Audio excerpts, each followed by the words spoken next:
안녕하십니까? 이 시간은 그리스도를 경외하는 삶에 대해서 여러분과 함께 말씀을 나누고자 합니다. 우리 에베소서 5장 21절을 한번 읽어보겠습니다. 그리스도를 경외함으로 피차 복종하라.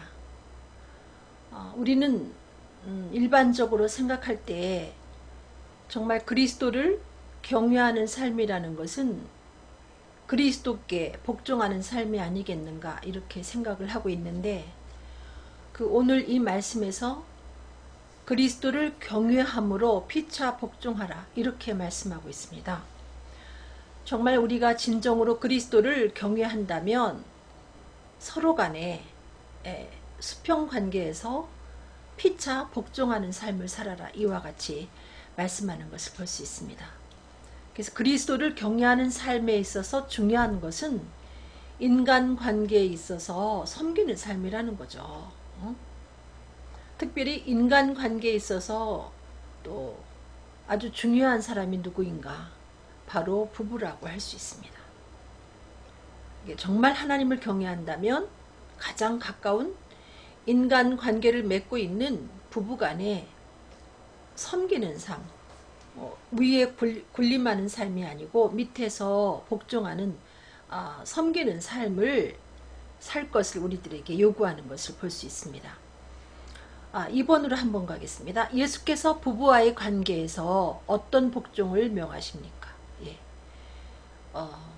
가장 가까운 관계가 부부 관계이기도 하고 가장 또 어려운 관계가 부부 관계이기도 한데, 이 부부와의 관계에서 예수님은 어떤 복종을 명하시는가?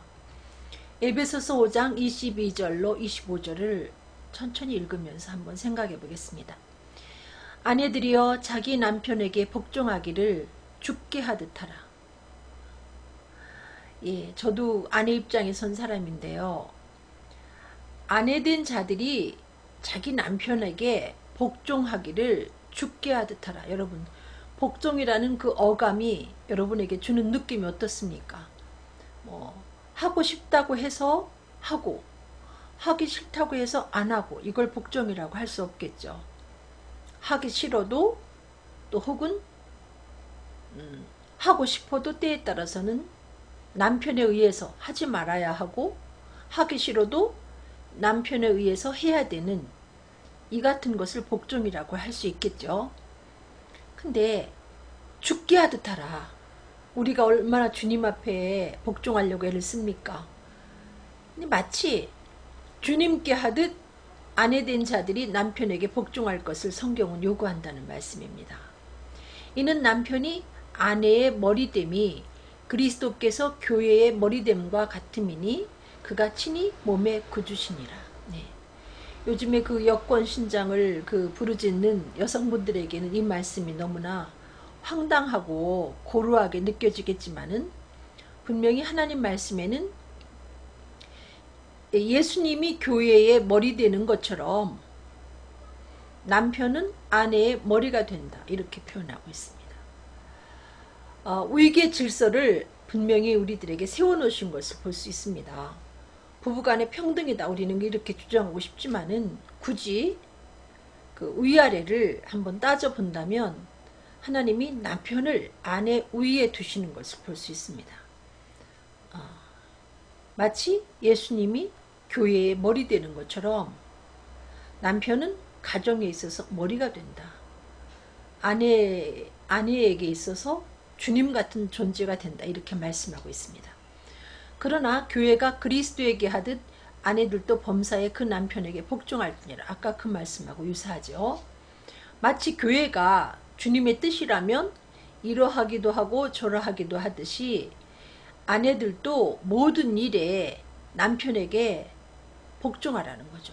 마치 교회가 주님께 복종하듯.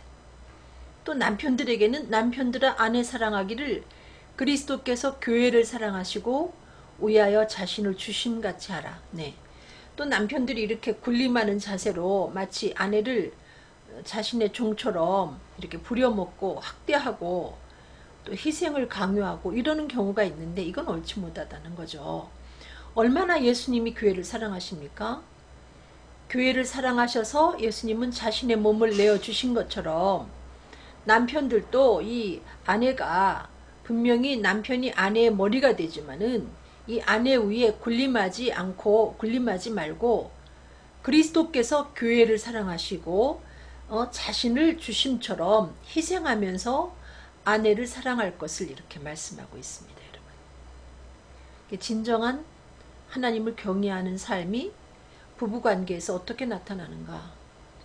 아내는 남편에게 복종하고 남편은 마치 교회가 주님이 교회를 사랑하는 것처럼 자신을 희생하면서 사랑하는, 다시 말하면 피차 섬기는 관계로 여호와 경외하는 삶이 부부관계에 있어서 나타난다는 것을 우리가 알 수 있습니다. 세 번째, 구약시대의 아내와 남편의 관계가 어땠을까요?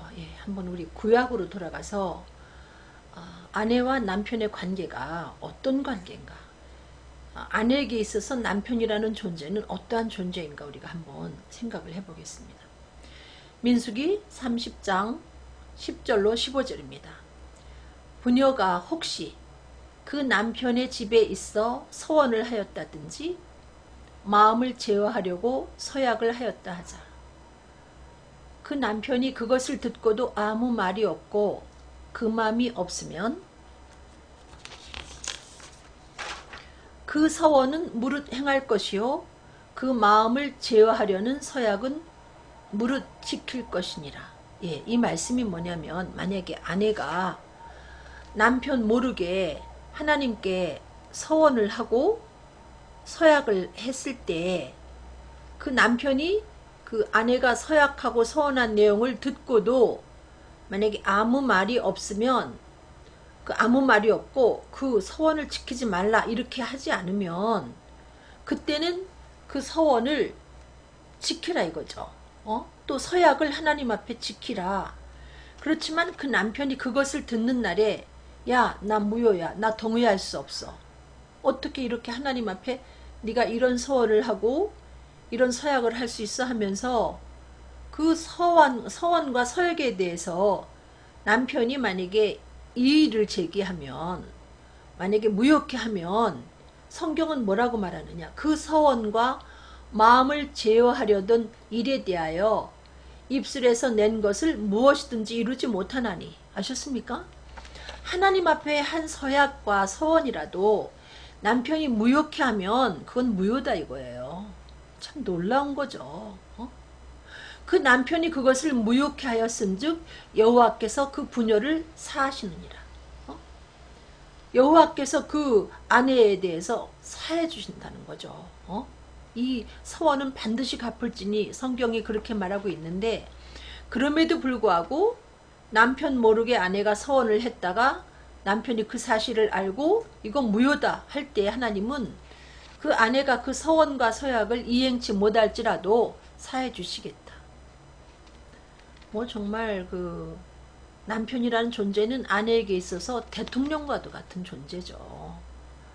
이 방송을 들으시면서 특별히 남녀 평등을 주장하신다든지 혹은 여성 대통령 시대에 무슨 고루한 얘기냐 하면서 여권 신장을 부르짖는 분들이 계시면 정말 가슴 떨릴 그와 같은 내용인데, 하나님 말씀에 그렇게 기록이 되어 있다는 거예요.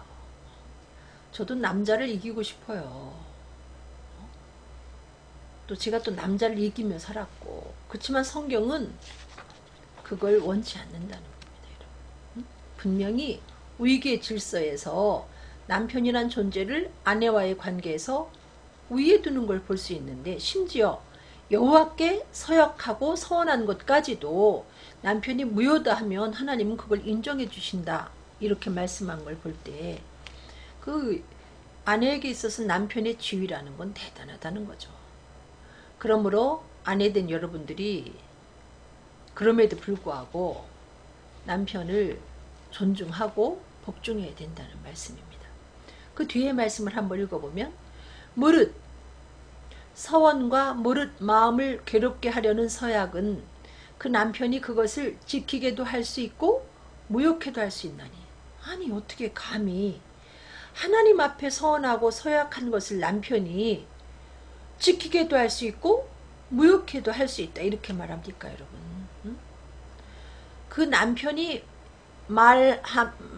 남편이 일양 말이 없으면, 예를 들면 그 서원하고 서약한 것에 대해서 남편이 이의를 제기하지 아니할 때는 아내의 서원과 스스로 제어하려는 일을 지키게 할 것이다. 그때는 그냥 서원한 것과 서약한 것을 지켜 행해라. 이는 그가 그것을 들을 때 그 아내에게 아무 말도 아니하였으므로 지키게 됩니다. 이건 일종의 남편이 동의한 거죠. 그러므로 그거는 지켜도 된다. 그러나 그 남편이 만약에 들은지 그 당시는 이야기 안 하다가 듣고 얼마 후에 그것을 무효케 하면 그때는 아내가 하나님 앞에 받아야 될 죄를 남편이 담당한다. 이와 같이 말씀하는 걸 볼 수 있습니다. 여러분. 우리가 아무리 고집을 피고 여성의 지위가 향상되었다고 해서 남녀 평등이다. 뭐 아내와 남편은 동등이다 이렇게 주장할지라도 그것은 결코 그렇게 될 수가 없다는 거예요. 하나님 밖에서는 그 이야기가 통할지 모르지만 그리스도 안에 있는 성도들에게는 분명히 하나님이 확실한 위계 질서를 세워놓으신 것을 볼 수 있습니다. 그럼 네 번째 한번 보겠습니다. 예수님은 남편과 아내 사이에 어떤 사랑을 명하십니까? 예? 남편과 아내 사이에 어떻게 사랑하기를 명령하시는가? 에베소서 5장 25절로 28절 이는 곧 물로 씻어 말씀으로 깨끗하게 하사 거룩하게 하시고 자기 앞에 영광스러운 교회로 세우사 티나 주름 잡힌 것이나 이런 것들이 없이 거룩하고 흠이 없게 하심이니라. 이와 같이 남편들도 자기 아내 사랑하기를 제 몸같이 할지니 자기 아내를 사랑하는 자는 자기를 사랑하는 것이라. 네. 예수님이 교회를 얼만큼 사랑하시는지 물로 씻어서 말씀으로 깨끗게 하시고 거룩하게 하시고 또 그 예수 그리스도 앞에 하나님의 교회를 영광스러운 교회로 세우시고 그 교회에 티나 주름 잡힌 것 이런 것들이 없이 거룩하고 흠이 없게 지금도 지켜나가듯이 남편된 분들은 아내를 예수님이 교회를 그토록 애틋하게 사랑하듯이 아내를 사랑하라 이렇게 말하고 있습니다. 아셨습니까? 여기 그 구구절절 그 표현한 말씀을 보세요. 물로 씻어 말씀으로 깨끗하게 하사 거룩하게 하시고 자기 앞에 영광스러운 교회로 세우사 티나 주름 잡힌 것이나 이런 것들이 없이 거룩하고 흠이 없게 하려 하십니다. 그 개중에는 그 아내분들이 남편이 정말 그 아내에게 많은 정신적인 것이나 육체적인 고통을 줘서 그로 인해서 뭐 티나 주름 잡힌 것 정도가 아니라 때에 따라서는 죽음에 이르는 암을 얻게 되는 경우도 있어요. 그렇게 하면 안 된다는 겁니다, 여러분. 행여 아내의 마음에 티가 생길세라, 또 마음에 주름이 잡힐세라, 흠이 생길세라 이렇게 고이 아내를 아껴주고 사랑하라. 마치 자기 몸처럼 또 주님이 교회를 사랑하는 것처럼 자기 아내를 사랑하라. 이것은 곧 자기 자신을 사랑하는 것이다. 이와 같이 말씀합니다. 이렇게. 부부간에 예를 들어서 남편이 아내를 무시해서 아내가 천해지면 남편이 함께 천해지는 것이고 또 바꿔서 아내가 남편을 무시해서 남편이 또 사람들 가운데서 이렇게 비천 여김을 받으면 아내도 똑같이 비천 여김을 받게 된다는 거죠. 이미 아내와 남편은 둘이 아니고 하나이기 때문에 곧 남편을 사랑하는 건 아내 자신을 사랑하는 것이고 아내를 사랑하는 것 남편 자신을 사랑하는 것이다. 성경은 그렇게 말하고 있습니다. 특별히 좀 더 이렇게 예, 하나님께서 그 아내 가정 위에 이렇게 머리로 세운 남편분들이 군림하는 자세로 마치 그 나는 남편이다, 내가 머리다 하면서 응? 일본 순사가 채워는 그 완장을 찬 것처럼 여러분 그렇게 언어나 또한 육체적인 폭력을 휘두르고 이렇게 살면 결국은 아내가 일그러짐과 동시에 자신이 망가진다는 얘기입니다. 여러분, 티나 주름 잡힌 것이나 흠이 생기지 않도록 그렇게 고이고이 자기 자신을, 자기 몸을 사랑하듯이 사랑하라. 성경은 그렇게 우리들에게 말씀해 주는 것을 볼 수 있습니다. 그 다음 5번째로 부부 생활에 있어서 주의할 사항이 뭘까요? 여러 가지가 있지만 한번 간단하게 생각을 해보겠습니다. 마태복음 5장 23절로 25절, 그러므로 예물을 제단에 드리다가 거기서 내 형제에게 원망 들을 만한 일이 있는 줄 생각나거든 예물을 제단 앞에 두고 먼저 가서 형제와 화목하고 그 후에 와서 예물을 드리라. 네.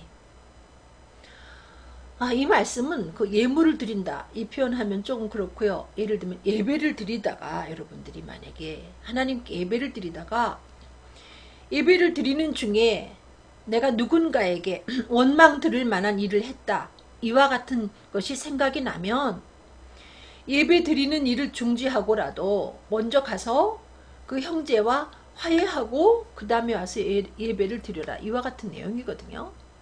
근데 여러분, 이 얘기는 다른 얘기로 말하면 예배를 드리기 전에 누군가에게 섭섭하게 해서 그 사람으로 하여금 원망을 하게끔 할 만한 일이 내가 저지른 것이 생각나면은 예배 드리기 전에 먼저 가서 화목하고 와서 예배를 드려라, 이렇게 성경은 가르칩니다.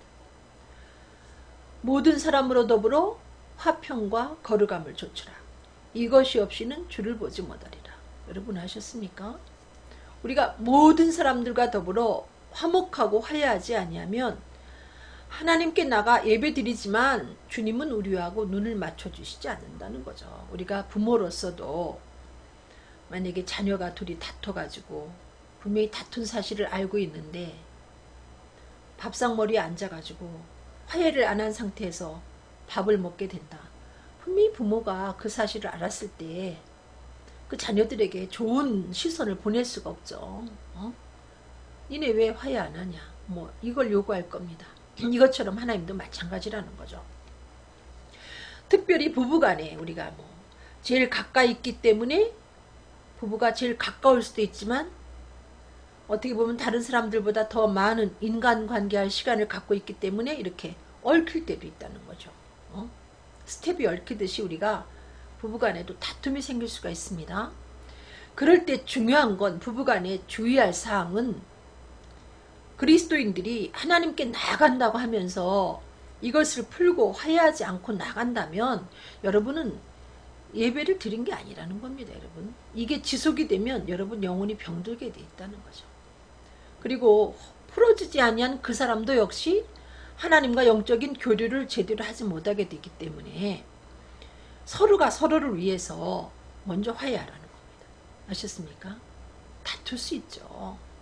근데 먼저 화해라는 거죠. 죄와 허물로 하나님과 멀리 떠나서 원수가 된 우리들에게 하나님은 사랑이시기 때문에 아들 예수를 이 땅 위에 보내셔서 우리에게 화해의 손길을 내미셨습니다. 이유는 하나님은 사랑이시기 때문에. 그래서 누구든지 하나님의 보내신 자, 화해자 예수를 그리스도로 믿기만 하면 하나님의 자녀가 되는 권세를 주시면서 하나님과 이렇게 화해케 할 수 있는 길을 마련해 놓으셨거든요. 이유는 하나님은 사랑이시기 때문에. 그러므로 어떤 사람이 사랑이 있는 사람인가? 먼저 화해를 신청하는 사람이 사랑이 있는 사람이거든요. 근데 부부간에 사실은 자존심을 세울 이유가 없는데 우리가 약해질 때 자존심을 세우게 돼 있습니다. 내가 연약해질 때, 자신감을 잃을 때 자존심을 세워요. 사실은 자신감이 넘치면 이렇게 화해의 손길을 먼저 내밀게 되는데, 부부간에도 때에 따라서는 자신감을 잃어버릴 때가 있어요. 그러면 서로들 미룰 때가 있습니다. 누가 먼저 화해의 손길을 내미나. 이러다가 시간이 길어지면 우리가 하나님과 영적인 교류가 끊어지고 그로 인해서 마귀가 틈타게 되는 그와 같은 결과를 낳게 된다는 거죠. 여기 한번 그 뒤 말씀을 제가 또 다시 한번 읽어보면 너를 송사하는 자와 함께 길에 있을 때에 급히 사화하라. 네. 이제 부부간에도 여러분 이렇게 작은 거를 풀지 못하고 가면 부부간에도 송사하는 경우가 있잖아요. 소송하는 자리까지 가게 되는 경우가 있다는 거죠. 실제로.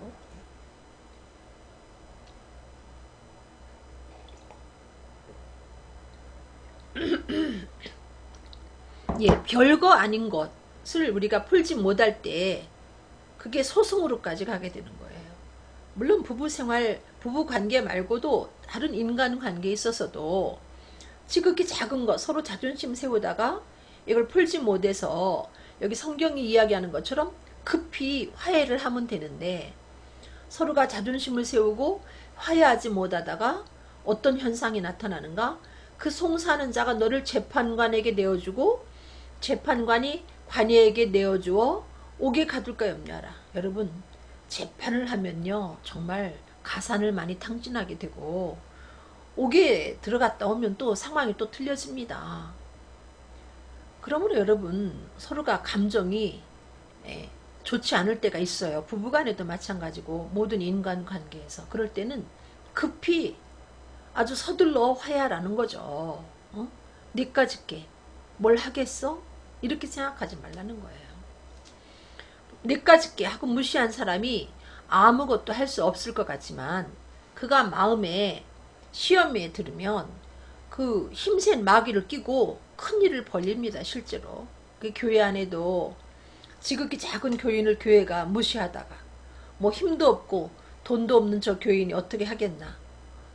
그렇게 해서 무시하고 화해하지 않고 감정을 건드리고 그대로 밀고 나가다가 교회가 엄청난 그 시험을 어떤 고난을 겪는 원치 않는 그 시련을 당하는 경우를 볼 수가 있습니다.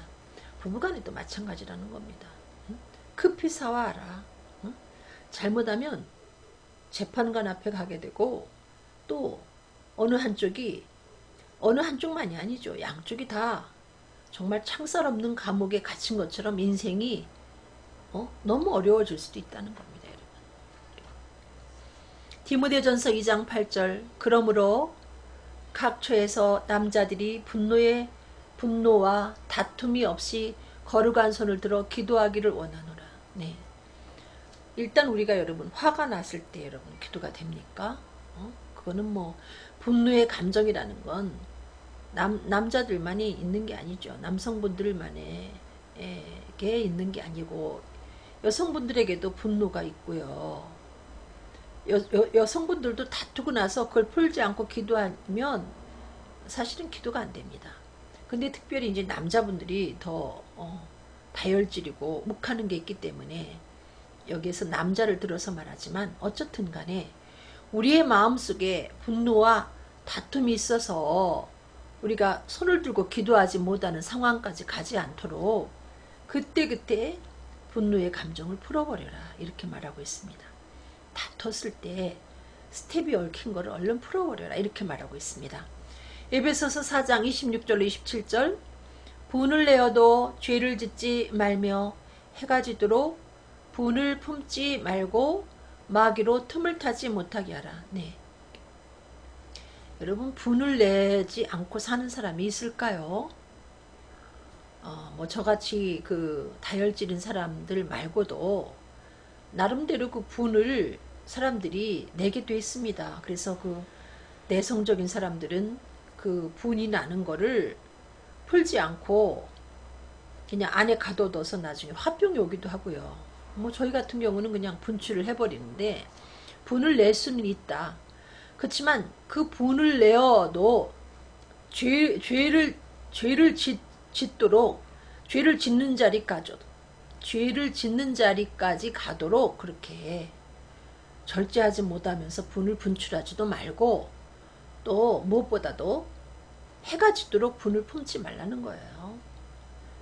그 자녀들에게 부모님들에게 말하기를 자녀를 노엽게 하지 말라 그러잖아. 노엽게 하지 말라. 그게 사실은 노엽게 한 일이 있을 때 잠자기 전에 자녀를 풀어줘야 되는데 우리 부모가 그걸 대수롭지 않게 생각하고 넘어갈 때가 있습니다. 그러면 우리 아이들 마음속에 상처가 생기면서 별거 아닌 그 소소한 것들이 자녀의 마음속에 노염으로 남아서 정말 그 엄청난 일을 저지르는 경우도 우리가 매스컴을 통해서 보지 않습니까? 물론 소수지만은 그렇게 착했던 아들이 엄청난 일을 저질러서 세상을 놀라게 하는 그와 같은 경우가 있는데, 이유는 자녀의 마음속에 생긴 분노의 감정을 해가 지기 전에 풀어주지 아니했기 때문에 그 속에 마귀가 틈이 타니까 정말 자기를 낳아준 부모를 해야 하는 그와 같은 지경에 가게 되는 것처럼, 부부간에도 이것을 해가 지기 전에 풀지 아니하면 마귀가 틈타면 가정이 깨어지는, 가정이 완전히 파탄나는 그와 같은 자리까지 가게 된다는 거죠. 가정이 막 파탄나는 정도가 아니고 뭐 살인이 오고 가는 그런 경우도 있지 않습니까, 여러분? 그래서 부부 생활에 있어서 주의할 사항은 화해하는 거죠. 먼저 빨리 화해하는 거예요. 그래서 내 아내나 내 남편이 분노와 다툼의 마음을 가지고 하나님 앞에 기도가 막히는 일이 없도록 서로가 풀어주고, 또 때에 따라서 분이 났을지라도 해가 지기 전에 나도 풀고 상대도 풀어줘야 우리의 그 가정에 이 울타리를 허는 작은 여우가 역사하지 못한다는 겁니다. 지금도 우리 가정이라는 그 울타리를 헐어버리려고 지금 여우가 노리고 있거든요. 마귀라는 여우가 노리고 있어요. 틈을 노리고 있습니다. 우리가 정신을 차리고 근신하면서 서로 풀어주고 풀지 아니하면 엄청난 결과를 초래할 수도 있다는 말씀입니다. 또 한 가지, 에베소서 5장 31절을 보겠습니다.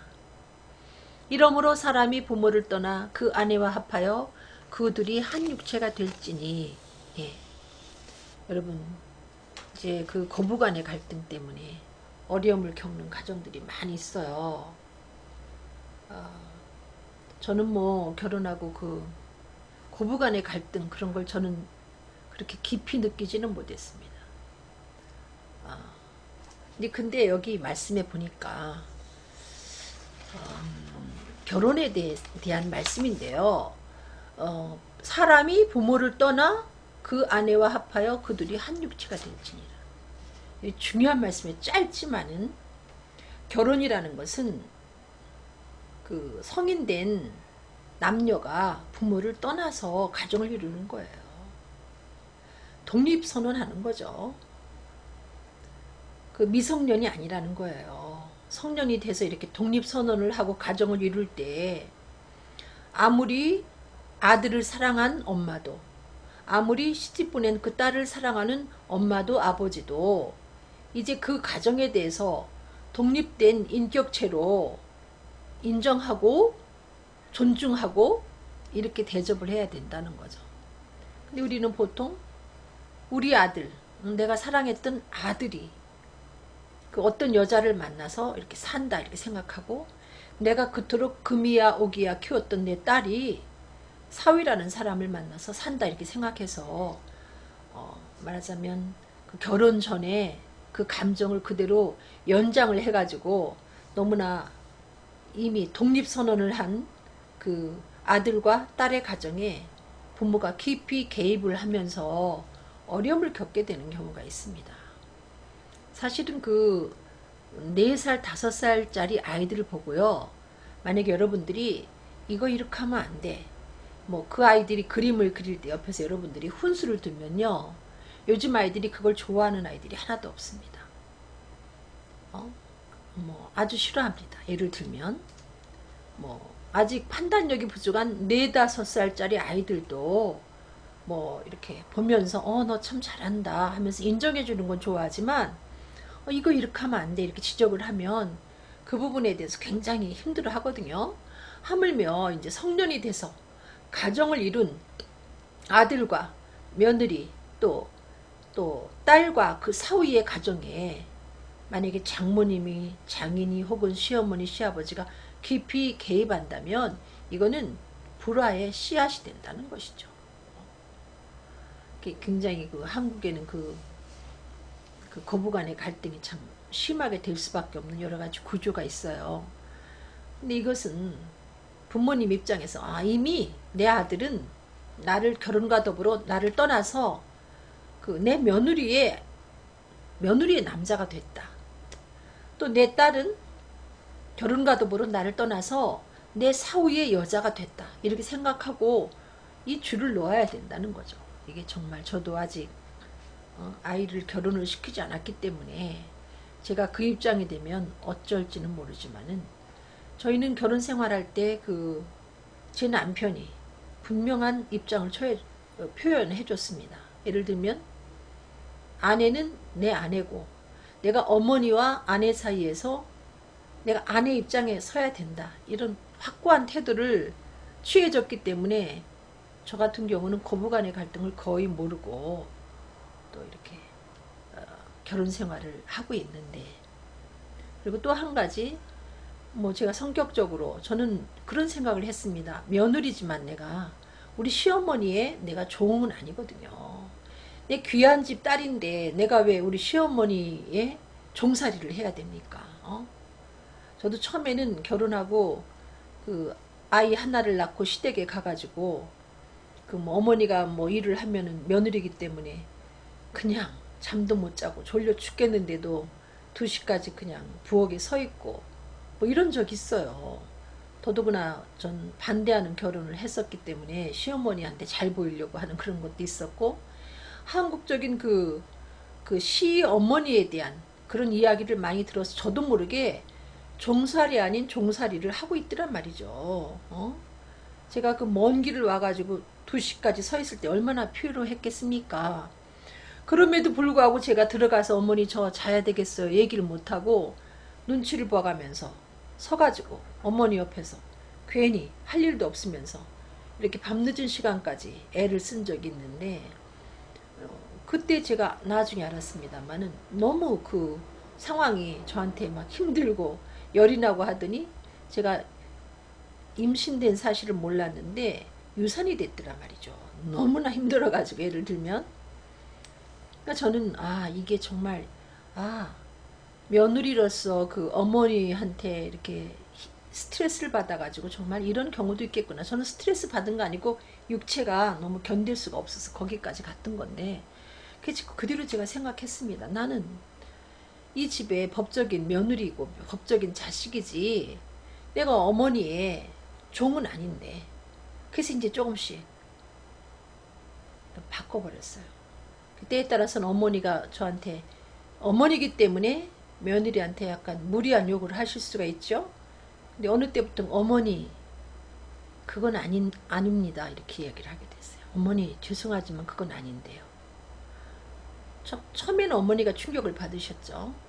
그렇지만 제가 그런 이야기를 하지 않으면 어머니하고의 관계가 나빠지면서 정말 10월드라는 이야기가 요즘에 있듯이 그렇게 될 것 같은 생각도 들고 이걸 옳지 못하다 싶어서, 하나님 앞에서 나는 고유하고 귀한 존재고 우리 어머니도 귀한 존재인데 왜 며느리와 이 시어머니의 관계가 완전히 주종관계처럼 돼야 되나 싶어서 어머니 그건 아닌데요.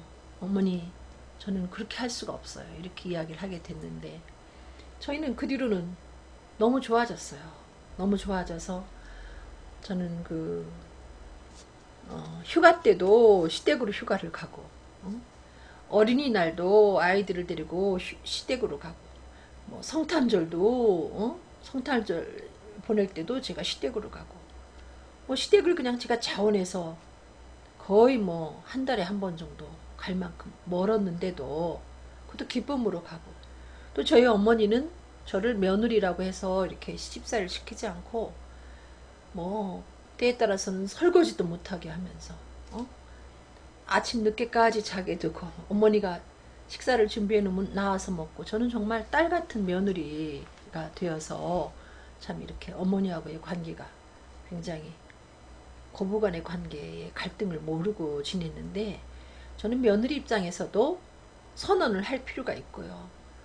어머니 입장에서도 이거는 법적인 내 자식이지, 응?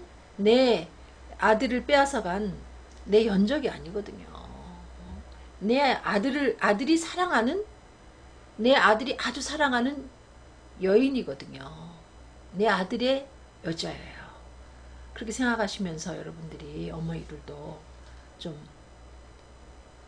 줄을 놓으시고 며느리에 대해서 좀 인격적으로 대해주시고, 내 딸이 시집가서 사랑받고 편하게 잘 살기를 바라는 마음으로 어머니들도 시어머니들도 며느리에 대한 생각을 바꾸지 아니하면 이게 악순환이 이루어지면 정말 피차 고통이죠. 뭐 며느리만 힘들겠습니까? 어머니가 당하는 수모는 또 말할 수가 없죠.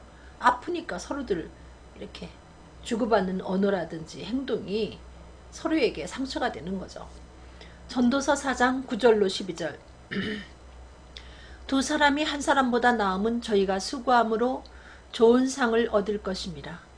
혹시 저희가 넘어지면 하나가 그 동물을 붙들어 일으키려니와 홀로 있어 넘어지고 붙들어 일으킬 자가 없는 자에게는 화가 있으리라. 네. 예, 결혼하지 않는 요즘에 싱글, 화려한 싱글을 이야기하면서 독신으로 사는 분들이 너무나 많은데, 어느 나라에서는 강제로 결혼을 시키더군요. 법적으로. 그래서 좀 어느 정도의 그 나이가 되면은 강제성을 띠더란 말이죠. 결혼을 남녀가 하도록. 제가 그 TV를 보면서 우리나라도 좀 강제성을 띄웠으면 좋겠다, 그런 생각을 했습니다.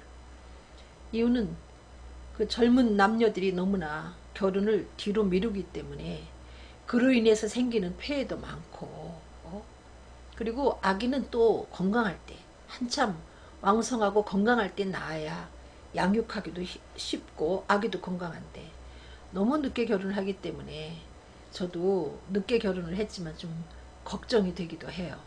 근데 여기 보니까 두 사람이 한 사람보다 나음은 저희가 수고함으로 좋은 상을 얻을 것입니다. 네. 분명히 두 사람이 여러분 화려한 싱글이 아니라는 거죠. 두 사람일 때 화려하다는 거예요. 아무리 그 화려한 싱글이라고 화려하다는 얘기를 싱글에 붙여보지만 싱글은 화려할 수가 없다는 겁니다. 두 사람이 한 사람보다 나음은 저희가 수고함으로 좋은 상을 얻을 것입니다. 하나님이 아담을 만들어 놓은 다음에 독처하는 것이 하나님 보시기에 좋지 아니했거든요.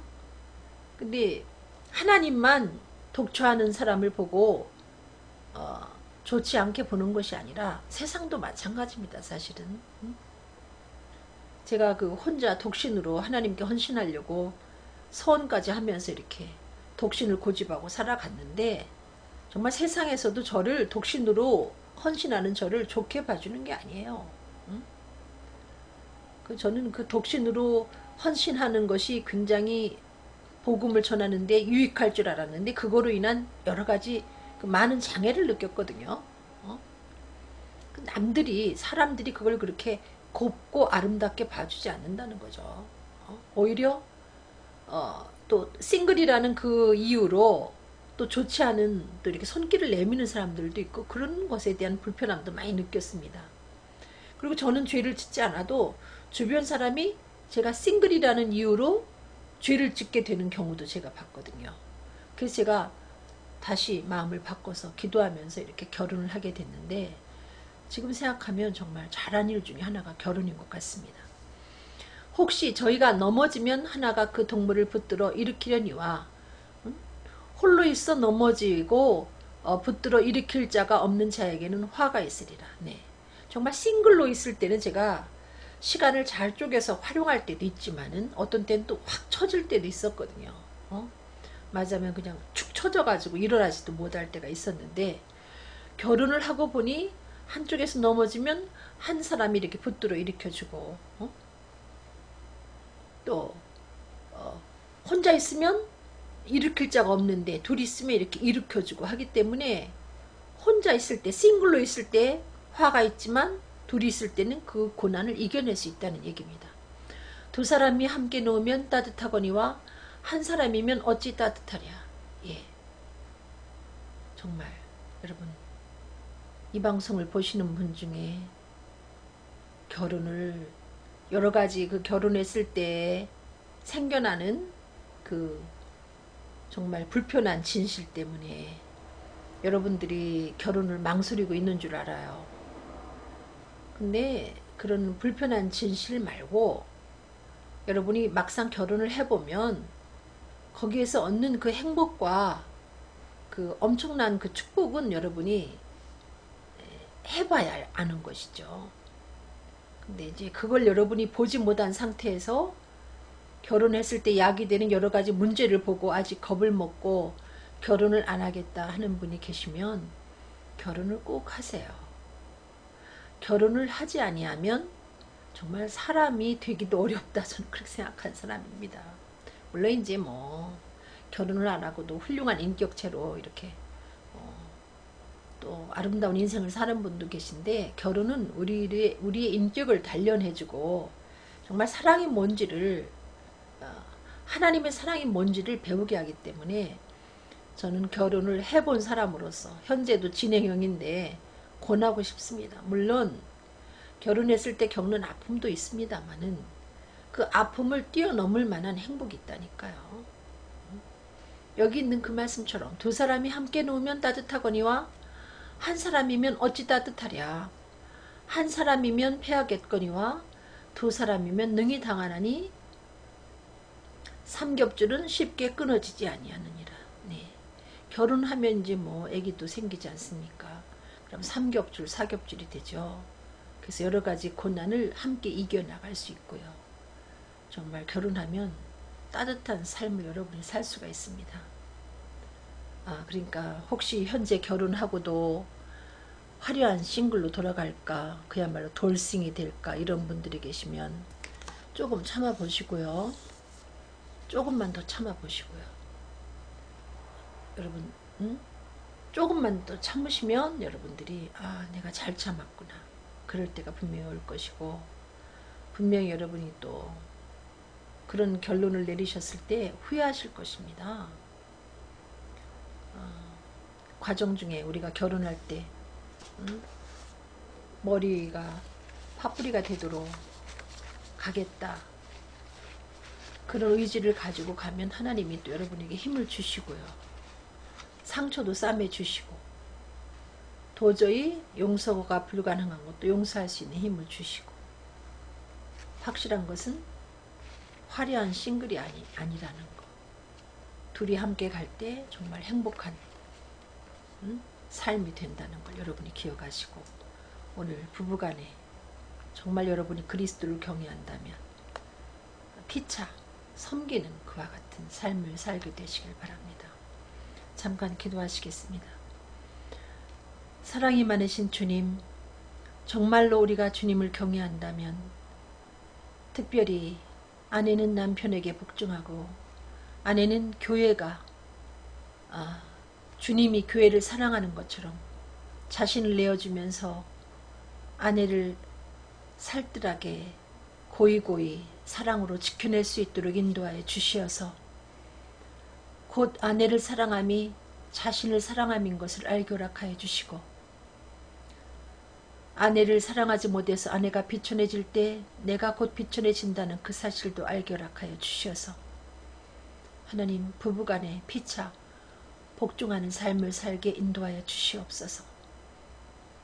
그를 통해서 정말로 그리스도를 경외하는 삶을 확증할 수 있는 아름다운 가정들이 되어줄 수 있도록 도와주시고, 결혼을 망설이는 젊은 남녀가 있을진데 결혼이 아름답고 하나님 앞에 놀라운 비밀이 있는 귀한 것임을 깨닫고 결혼을 결심하고 결혼할 수 있는 귀한 은총도 허락하여 주시고, 또 이미 결혼한 사람들이 갈등을 하고 있다면 하나님이 짝지어 주신 것을 사람이 나눌 수 없다 말씀하셨고, 인간의 완악함을 인하여 이혼 증서를 주라고 했지만 본래는 그렇지 않다는 하나님의 말씀을 기억하며 좀 인내하고 참아내고 견뎌서 승리할 수 있도록 인도하여 주시옵소서. 감사하며 예수 그리스도 이름으로 간절히 기도드렸습니다. 네, 여러분 사랑합니다. 감사합니다.